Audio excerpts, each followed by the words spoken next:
Prepare to launch in 3, 2, 1.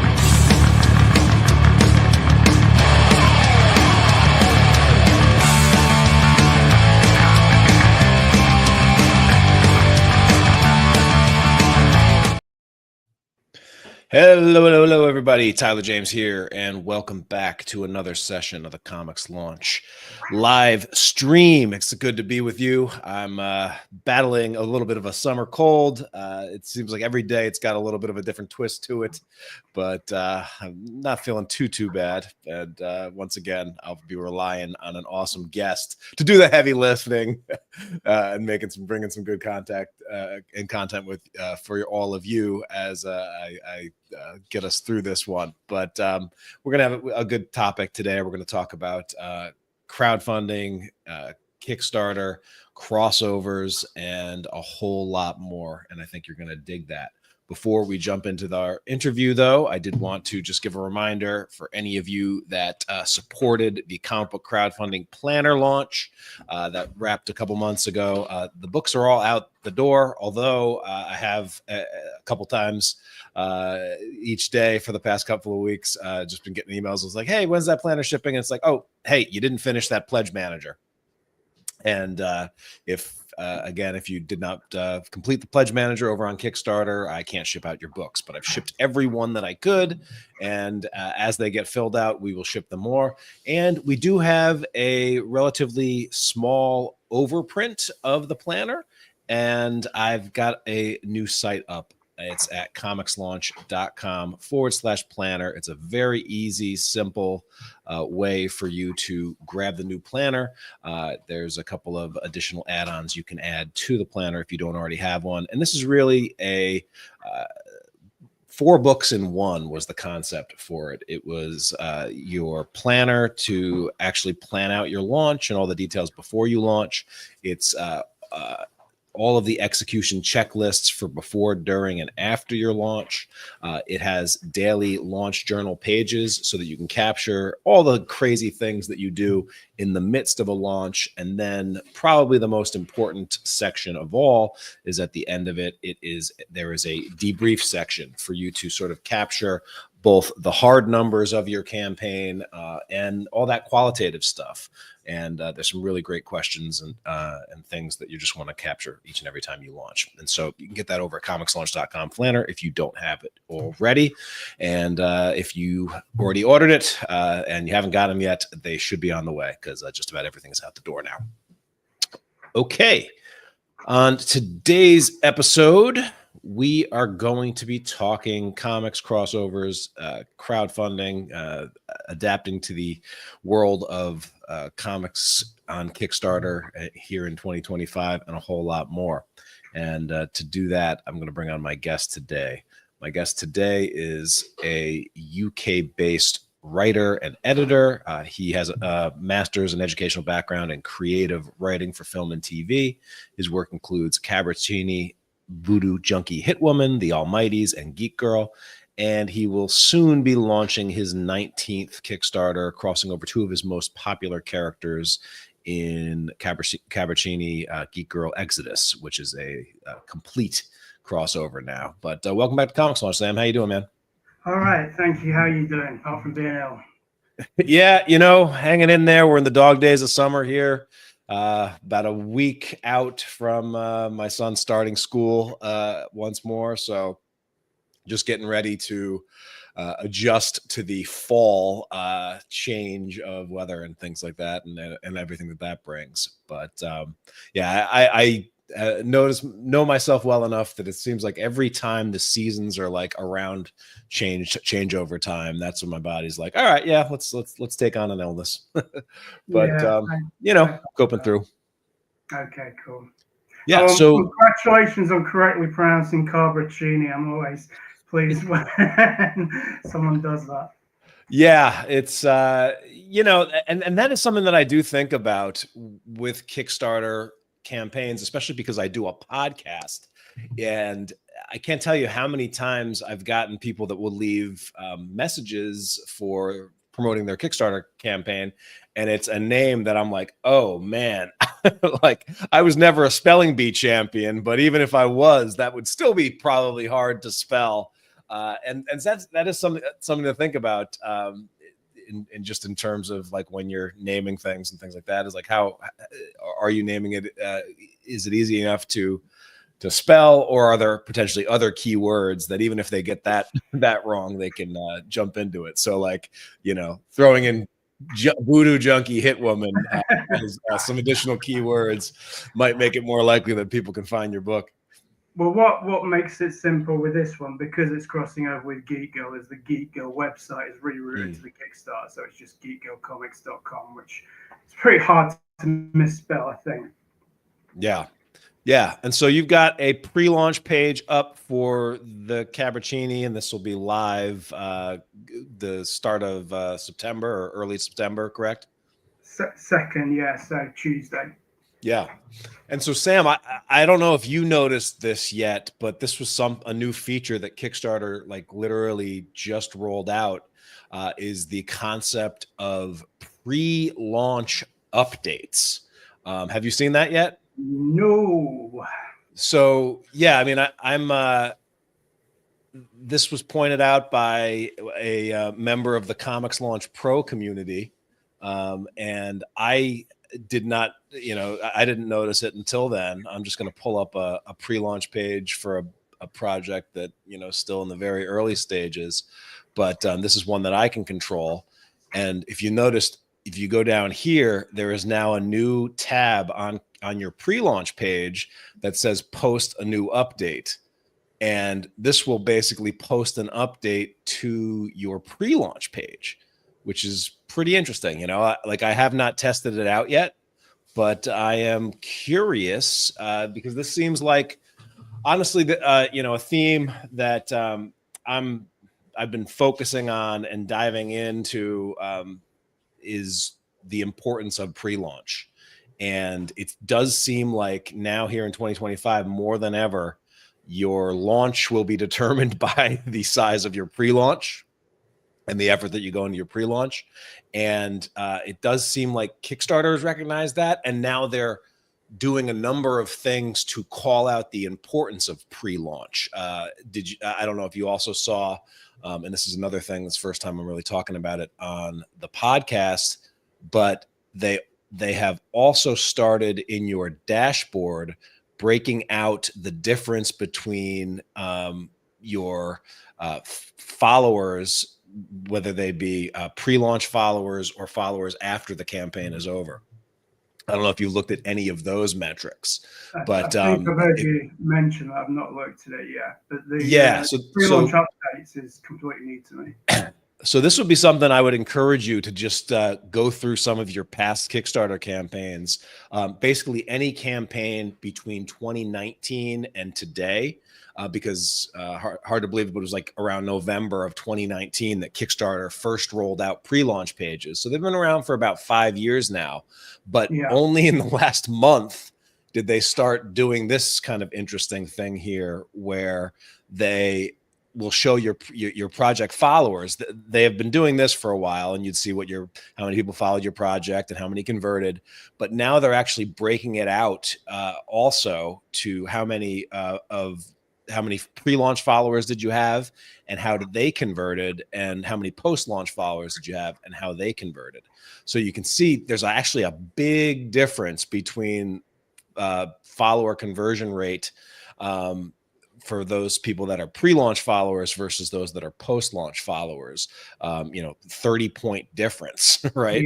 Yeah. And so, and I found that, like, I looked at all of the Comics Tribe projects, and I looked at all of the Seas for Cthulhu projects, and then I also have been seeing some metrics come through from creators in the ComixLaunch Pro community who are finding that a pre-launch follower over the course of a campaign might be worth might convert somewhat like 3 times as high, or be 3 times more likely to eventually become a backer than someone that follows you after the campaign is over. And so that's, definitely calls the importance of the pre-launch into play. And so I guess I would just ask you, you know, what are some things that you're doing and or have done in the past or are doing for this one, just to, you know, build up that pre-launch follower count and to engage your backers before you launch? Just before we go any further with that, I don't know if you have an answer to this, but my first question would be off this thing that they've just added. Do the people that are following you get notified of the update? So I believe, and this, so again, this is something that literally just rolled out. Yeah. And so I believe they do, although in just looking at it, I am not 100% sure. Like I actually, you know, this is brand new. I haven't sent a single pre-launch follower update yet. So I'm probably going to be doing that soon. I would imagine that it should send everyone that's following your campaign that update. And whether that means that they will continue to get updates as your campaign goes on as a pre-launch follower or as a follower, I hope so, because I know creators have been asking for that for forever, because, you know, that follower count number has been one of those sort of like, I don't know, it's like, it feels like a mirage out there, right? Where it's like, here's a number, here's all these people that were somewhat interested in my thing, but there's literally nothing I can do to put a message in front of those people besides knowing that Kickstarter is going to send one shortly before the campaign ends. And so this potentially might mean that they will get those. And I'm gonna, you know, after we hop off this call, I'm gonna see if Kickstarter has updated any of their FAQs or things to share this, because that would be an exciting development. I mean, that would be a big deal, because as you say, it's like basically how things stood before with pre-launch follows is we've got a number, that's it. There's no way to knowing who those people are, no way to contact them. If they're getting an update, then you have now got a direct contact with them, not direct as in personal, but that's a big deal if that's what's happening. Yeah, absolutely. But yeah, in terms of what I've been doing to push the pre-launch, I mean, I have been pushing it like a few things. Facebook, I had just about written off Facebook pages, but then in the latest post I made, because I've got like a few different Geek Girl Facebook pages and Cabra Cini, and I'd almost, you know, having looked at the last time I posted on them and nothing. But then the latest post I made, the pages I've looked at since I made the post, which is yesterday, have got some responses, likes and whatever. So that they haven't completely killed that, which I'm slightly surprised by. I thought that was almost a dead duck. I don't think it says, like, I think in a group it tells you how many impressions you've got. I don't think it's doing that on the Facebook pages, so you can't glean a hell of a lot from it. But that's something, if that still exists. So I mean, in terms of getting it out there, the pre-launch page, I mean, Twitter, I'm not calling it the other word, I've got a bunch of people that are into my stuff that regularly retweet and like, I'll tag them in it. I've got to the point where I get that they want to be tagged in it. You know, this is you gauge this because you don't want to just be spamming everyone. If I'm going to tag someone on a regular basis, I will see from their reaction whether they've retweeted it or liked it, or if they haven't reacted. And if after a while I'm still tagging them and they're not reacting, then I'll take them off the list I tag. So those people always share. If I'm adding like hashtags, it seems to be that the reach is going beyond them. I'm getting people outside those that have been tagged liking it. So that's good. I've got like a bunch of like this is what I'm doing this week. I've got like teasers with the release date and the name of the crossover and the release date and then one of the characters. So that way I'm not just sending the same visual every time, and I can add some information about the characters, but then with the join the pre-launch page and the link below that. So because, like, you know, Cabra Cini Voodoo Junkie Hit Woman is a mouthful in itself, if I've got the promo pic just on Cabra and then a bit about Cabra, then that's one, and then it's something different in the next one with It Girl turns superhero and Geek Girl. So there's a variety to it, and you're not bombarding people with a ton of information that might turn them off. Mailing lists, weekly or so. I'm sending one out tomorrow, which is going to be 5 days till launch. That seems to be going all right. Not many people jumping off, and you know, I've learned from, and as I know you've said, if someone pulls out of your mailing list, it's like, don't worry about it. It's like if you were sending mails out at such a rate that could be problematic for the person receiving it, and that put them off, and therefore they opt out, which I have done in at least one instance, then in that case you may have turned them off. But generally, like you said, they're there to support you. They're there because they like your stuff. So if they are abandoning your mailing list without you having beaten them over the head with it just being, you know, a reasonably paced mail out, if they leave it, then they aren't that interested in your stuff. So c'est la vie. Yeah. I mean, you know, if people could never get off your email list, a lot less people would join in the first place. So that's another way, you know, you people, you know, whether they're with you for you know, a minute, a season, or a lifetime, you know, you've got to be welcome and open to all of that. So, and as well, it's like, if I don't, at least when I get someone, you know, responding with an unsubscribe, I know the email's reaching people rather than just going into the abyss. I know that it has hit however many people in order for them to be able to do that. Yeah, that makes a lot of sense. So, you know, you've got the crossover between your two sort of most established series, or two of your most established series that you've done. I think the thing with the crossover, the opportunity, like there's opportunity and then there's challenges, I think. And from my perspective, like the opportunity is you can potentially get the best of both worlds, where you are drawing in fans that discovered one property and fans that are fans of the other property, and potentially you can combine them both to make a big thing, while also potentially positioning this as a clean jumping on point for new fans that haven't discovered any of those. That's sort of like the best case scenario.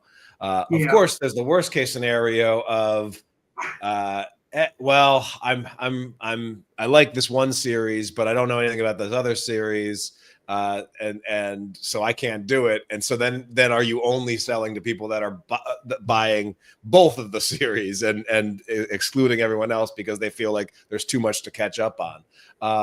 And sort of, you know, you can make a glass half full, glass half empty case, but as someone that has done this for a couple launches and is now, you know, wrapping it up, like what are you seeing in terms of how doing a crossover between two of your main properties has landed with your audience and then potentially people that are just out there in Kickstarter world? I think, I mean, speaking kind of like as a comic fan myself, I think one of the reasons it should appeal to if you've got someone that has been following Geek Girl, hasn't been following Cabra Cini or vice versa, is it's a big important story. It's not just let's put these two together and they have a fight. It's called Exodus, which if you if I were to explain what that means in context, would be spoilerific, but both characters will be changed at the end of it. So if you were following Cabra Cini and then you skip this, Cabra Cini is going to be a different place. Same with Geek Girl, and I've made this a point in the marketing. Another thing is that something I found which has been beneficial with it is Cabra Cini has so far hasn't had an ongoing series, has had a couple of one-shots, has had a mini-series. Now, there was a one-shot which is Cabra Cini Interdimensional Hit Woman Zero, which is the prelude to this crossover. So that's had its own Kickstarter previously, which was largely bought by Cabra Cini fans. So I had, a bunch of extra copies of those printed. So that was its own Kickstarter. And then this is going to be the second of the proper Geek Girl Cabra Kickstarters. And the first one, a lot of people that had been only buying Geek Girl and not following Cabra, now that this was framed in the context of this is the prelude to the crossover, because it's a Cabra Cini comic. Geek Girl isn't in it, but it's important to the crossover. Mm. More people than I've had before on any other book that buy some of my stuff and not others have then, if they hadn't bought that in the Cabra crossover, have then bought it in the individual Cabra Kickstarter, have then bought it along with parts 1 and 2 of the crossover, which is Cabra Cini, Geek Girl, Exodus 1, and Geek Girl 16, because it crosses over into the Geek Girl ongoing. Yeah. So yeah, I mean so it's exciting that as you build out both of these universes that you can sort of do some cross-pollination. Obviously, Marvel and DC have successfully done that for years and years. It's an interesting approach to just developing both of these characters. And I think something that you brought up that is cool is that it sounds like this isn't just sort of like a little spin-off side quest, but this is actually like the events in this are going to have ramifications for both series going forward. So that makes it sort of essential reading. So cool approach there.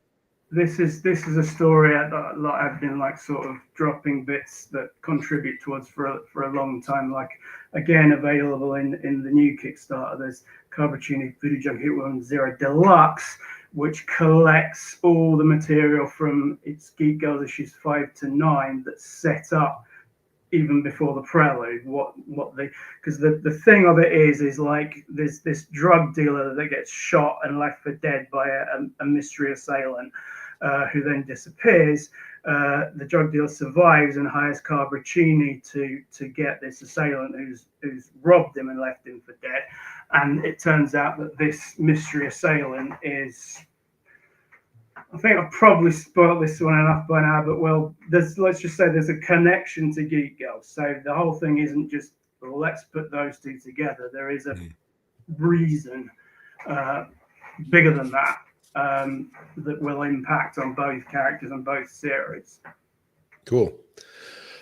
So I recently did a convened a special panel on just the subject of making a Kickstarter comeback, and we had a number of creators that sort of been in the ComixLaunch Pro community and maybe have taken some time away from Kickstarter and sort of coming back to it. But you're someone that's basically been pretty consistent about continuing to launch and putting one foot in front of the other, one project in front of the next, and continuing to stack. One of the questions that just creators working with that have been away from the platform for a while is, what are backers responding to nowadays? Are there certain pledges or certain rewards or certain things that maybe weren't as popular a couple years ago, but maybe more popular now, or is there anything that maybe someone that's been away for a while wants to update their skill set or do a little bit differently when it comes to crowdfunding. As someone that has been doing it pretty steadily, anything come to mind to you, but just like how either the platform or backer response or reward tiers or products that's working for you? I can't think of anything that's, you know, particularly atypical. Something that I haven't done regularly is to do, like, I'll usually do like a regular edition and a limited variant and a virgin. So I haven't like gone all out with the different variants. Now, because of a mistake I made with this one, where the cover for Geek Girl 17, Carlos, the artist, did at the same time as he worked on 16, way before he'd actually started, which has only recently started working on issue 17. I forgot this existed, so I got someone else to do a cover for it, so that Carlos wouldn't be slowed down and could carry on with working on the pages. And then looking through my files, I see we have this cover, which means he did a cover for it. So the cover I thought was going to be the main cover is now a variant cover. So we've got a variant cover as well as the limited and all that. So that's not something I'm used to doing. So this will be interesting to see how far it goes with the sort of collector's market of, you know, buying all of them. I mean, one thing I've noticed with the completists and relative completists is they don't, as I say, typically I'll have a regular and a limited variant and then a virgin of that. They don't necessarily need to have the limited and the virgin. I think it's a small amount that do that. But that, understandably, if they're buying it primarily for the artwork, because it's the same artwork. So a completely different variant cover, I'll be interested to see how that goes.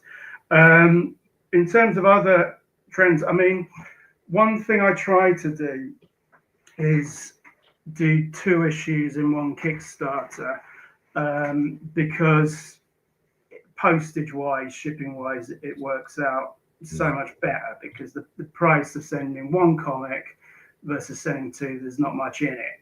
So the last Kickstarter I did, which was a tie-in comic called Gold Town, that was an issue 0, and it sets up stuff that's coming in Geek Girl. It crosses over in a way with Geek Girl, but it's not a series, it's not a mini series. So there wasn't really the option to do another, you know, to do 2 in that. It had to be 1, and I was somewhat, I don't want to say staggered, but that someone would pay, you know, $17 or whatever the hell it was to ship this, when the book is $6, maybe a bit more than that. But what I'm doing in the new one is utilizing the secret rewards, so that anyone that's backed Gold Town already can get the new issue. So assuming this is someone that's been following the crossover so far, there's all the existing issues and there's one brand new one, which is Geek Girl 17. So there's going to be a secret reward where if you already backed Gold Town, then you can access this secret reward to get Geek Girl 17 as like an add-on price, basically. So it's just a couple of dollars more for shipping. Because I don't like, you know, that they're paying that much to ship a comic. But as I say, you ship 2 together, the price, and I think generally, depending on your page count, 1 comic and 2 comics, the price to ship is the same. Yeah. I mean, for US to ship to the UK, 1 comic, $19. 2 comics, $19. 3 comics, you know, maybe $22. 4 comics, $22. Like, So that is hopefully, you know, as I say, when people are paying that much, you know, more than twice the cost of the comic, I want to see if there's a way they can not do that. So I'll be interested to see how this goes down. I do wonder if it might be, you know, because I don't want to put it as a main reward and oversaturate how many rewards there are on the, you know, I want the Kickstarter to be about the crossover, not and Gold Town. So that's why I'm doing it as a secret reward, and so as to keep, not too many rewards. So it's a little bit, they've got to read something and to find out how to do this, and then they've got to go to the specific link. So I don't know if things may fall down for some people on that, because not everyone pays that close attention. But if people do follow it, then it's certainly a good deal for them, and it'll basically discount what they paid on the Gold Town one, and you're getting it. If you split the price in two, that's a much better rate than if you were just getting one comic. Sure thing. Yeah. So, and that is something that I guess you would flag to that question I said of what's new, and secret rewards is definitely something that is newer for people that have been away from the platform for a while, and so that's an interesting way to do it. Sort of key in and provide a way that your past backers, your VIPs, can get a little something extra and save to hopefully cut into some of the costs that are kind of fixed, and not much we can do about it. We can't really do anything on our end to reduce the cost, what it costs us to ship stuff, but we can reward backers or incentivize them to get a little bit more, so that it makes it more feasible to ship at the price that they're comfortable to paying.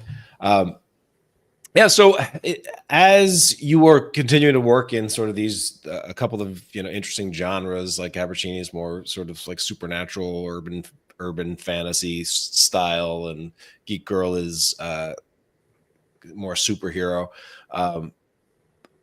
Like, do you have a different approach to writing for these different kinds of styles of stories, or is it pretty much consistent for you no matter what genre you're writing in?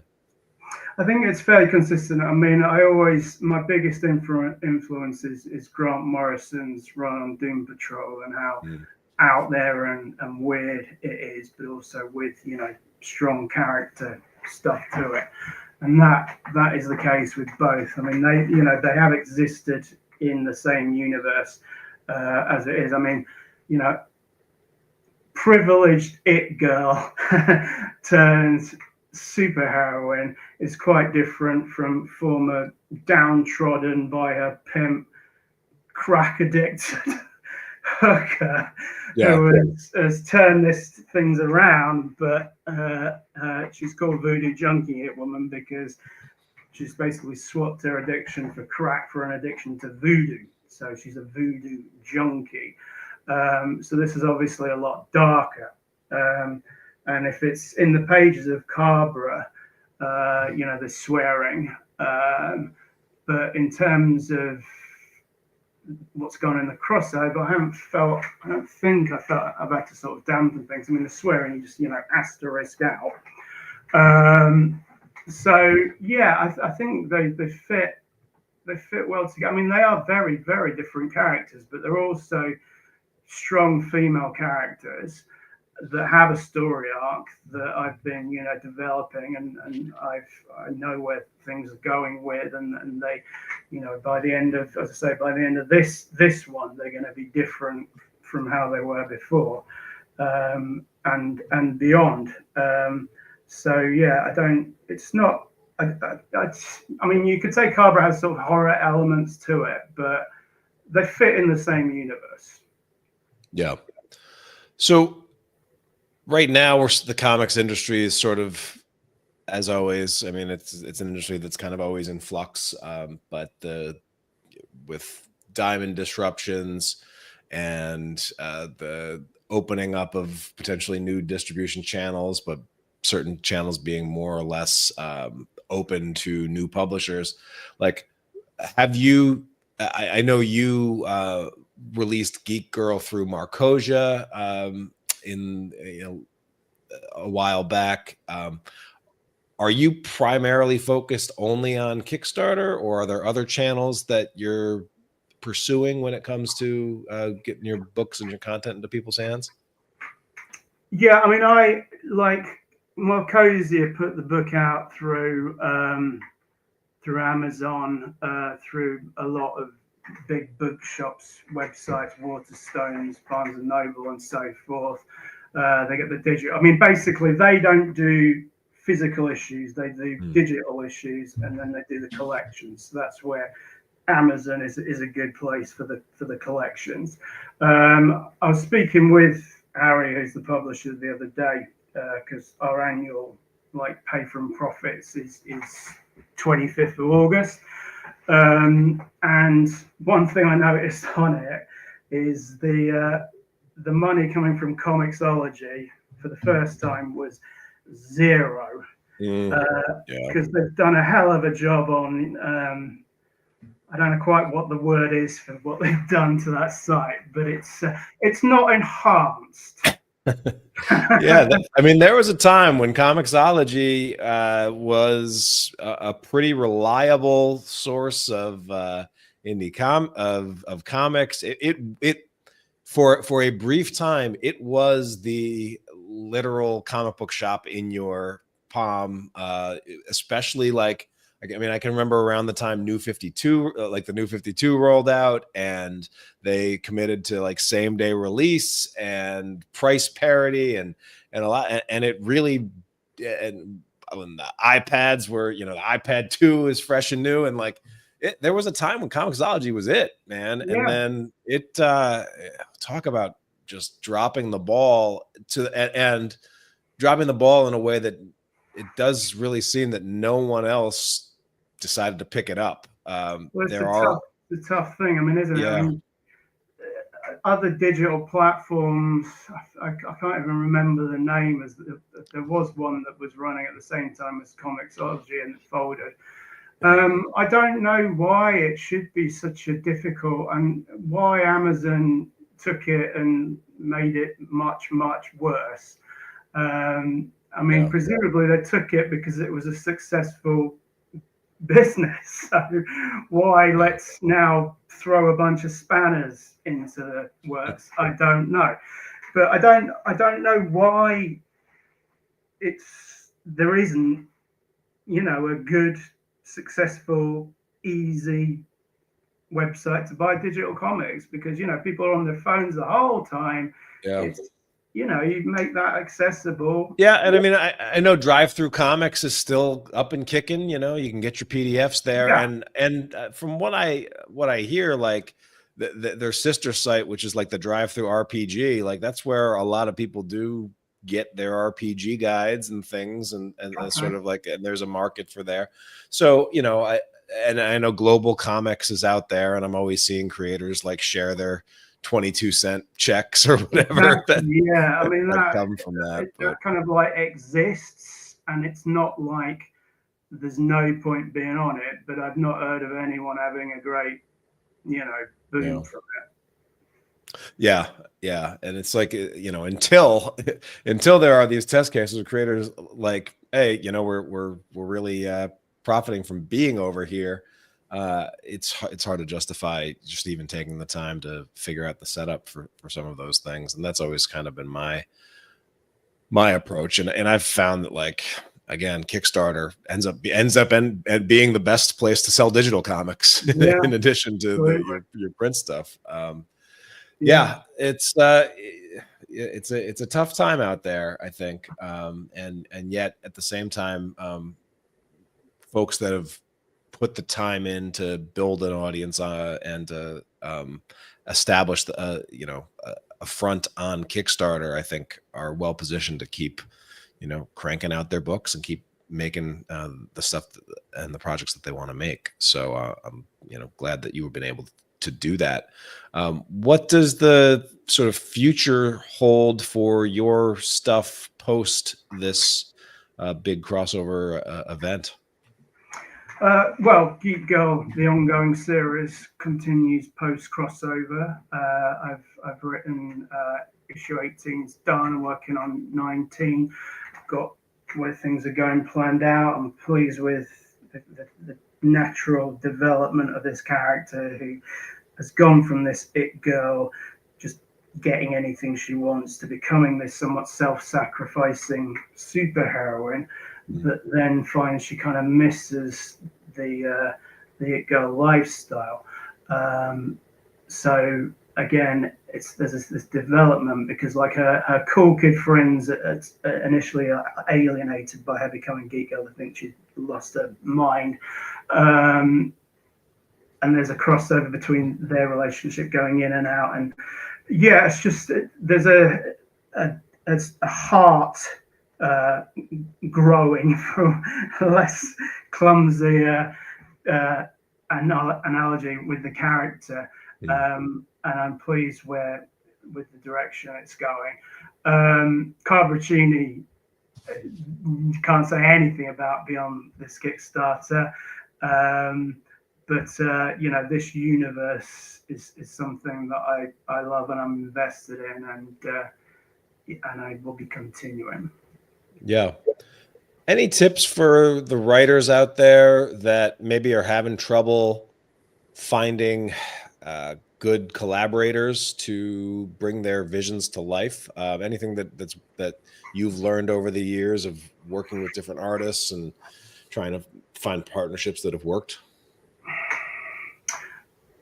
I mean, we've been lucky with Geek Girl because the Carlos Granda, the artist, Paul McLaren, the letterer, Chung Linzhou, the colorist, have been on almost every issue.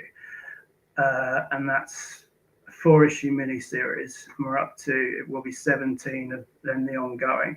So I think that's quite unusual. Even, you know, if you look at big 2 projects, I think 21 issues on the same artist, that's not too common. Yeah. Now they've stuck with it because they're into it. It's not Granda's, as he likes to be called, Granda, most lucrative project, but they have the love for it that I do. They get it. They get the characters. So if you can get collaborators that are as into it as you are, then certainly it's been proven in this case that they'll stick around. I mean, Paul McLaren, the letterer, doesn't even do any other comic stuff now, but he's still into this.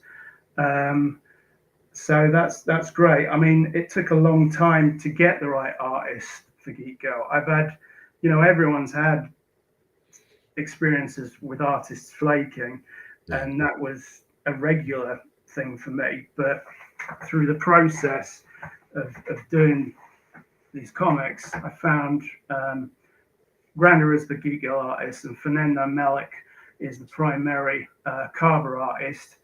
And yeah, I say that I think they're into it, so they stick with it. They have other projects going on, but they, like me, are invested in these characters and want to continue.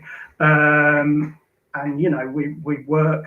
They have other things going on. There are, you know, gaps between issues, but we keep it going, and we're all still really enjoying it.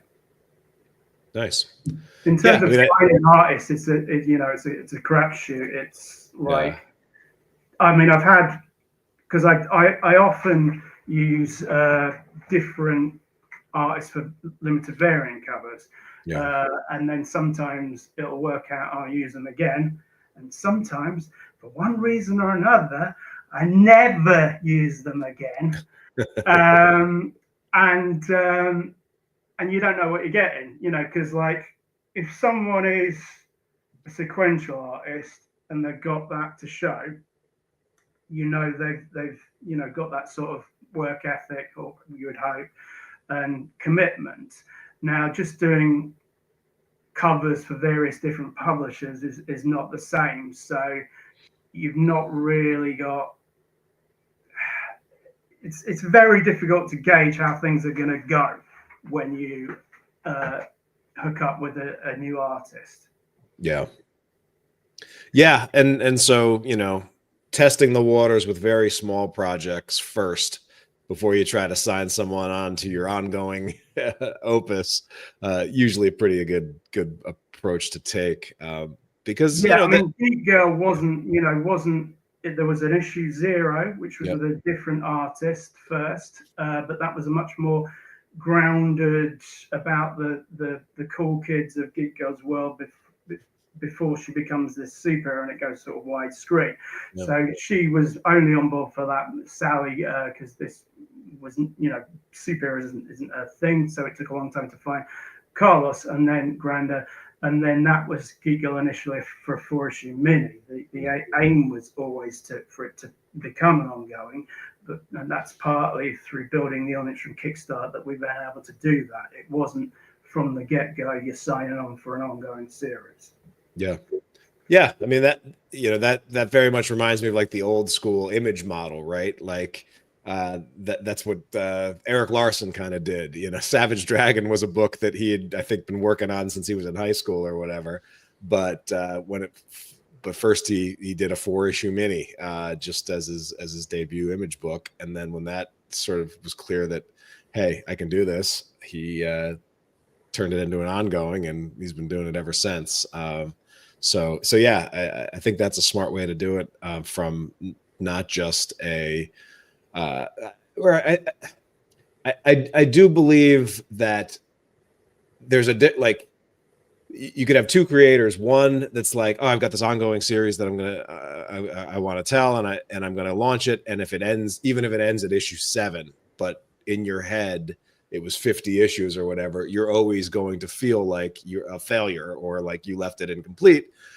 Whereas if you say like, all right, well, I'm going to start with a one shot, I completed that. I enjoy the feeling of like having that complete. And then a mini series, completed that. All right. Now I'm going to jump into my ongoing series. No matter what happens, you've already done sort of had the experience of being someone that like completes projects that they start. And so I think that's a much better approach to take. It's not one that I've always taken myself, and it's burned me sometimes with stuff that, like, for one reason or another, was unable to complete. But we're always learning, right? Yeah, I mean, also for like new creators, like, I mean, I started in anthologies, and I had some of these characters in that. So though it was a short story in an issue of a comic, it still was part of this universe and forms part of the bigger picture. Like, for example, the Gold Town comic, which ties in with Geek Girl, is made up of a bunch of stories, some of which have been taken from previous anthologies and then sort of weaved together into a single comic. Yeah. So yeah, I mean, because I think some people might think, and I have thought, like, if you're thinking about writing a short story for an anthology, that's kind of done in one, but it doesn't have to be. You can introduce part of a bigger thing in that, as long as the story still works as, a self-contained story. Yeah, that makes a lot of sense. Well, Sam, I'm excited to see what this new campaign brings you and where it takes the characters. I think you've been doing a great job of just continuing to keep your series relevant and continuing to stay active on Kickstarter. If people want to check out, is there an opportunity for people who maybe haven't checked out any of your work to download a sampler or to get some experience with the stuff even before the Kickstarter starts, or if they're on the fence? Yeah, I mean, ordinarily the website has a landing page, but because the website, link is rerouting to the Kickstarter, that isn't as easily accessible. So if you want to get to the landing page, and get there's a free digital preview comic of Geek Girl. Just Google Sam Johnson Geek-Girl Wix, as in Wix, the WIX. Website, yeah. The first thing that comes up, that'll take you to the landing page. As I say, while I'm running Kickstarters, I tend to reroute, the URL to that, because it's a hell of a lot easier to say the website you need for Kickstarter is geekgirlcomics.com rather than yeah, whatever the 40 character URL is. Absolutely. Yeah. Well, awesome. We'll encourage people to check out Geek Girl and everything else that you do, Sam. Appreciate you taking the time to chat with me today. Thank you for having me. All right. And to everyone else out there, we can't wait to see what you launch next. Take care, everybody.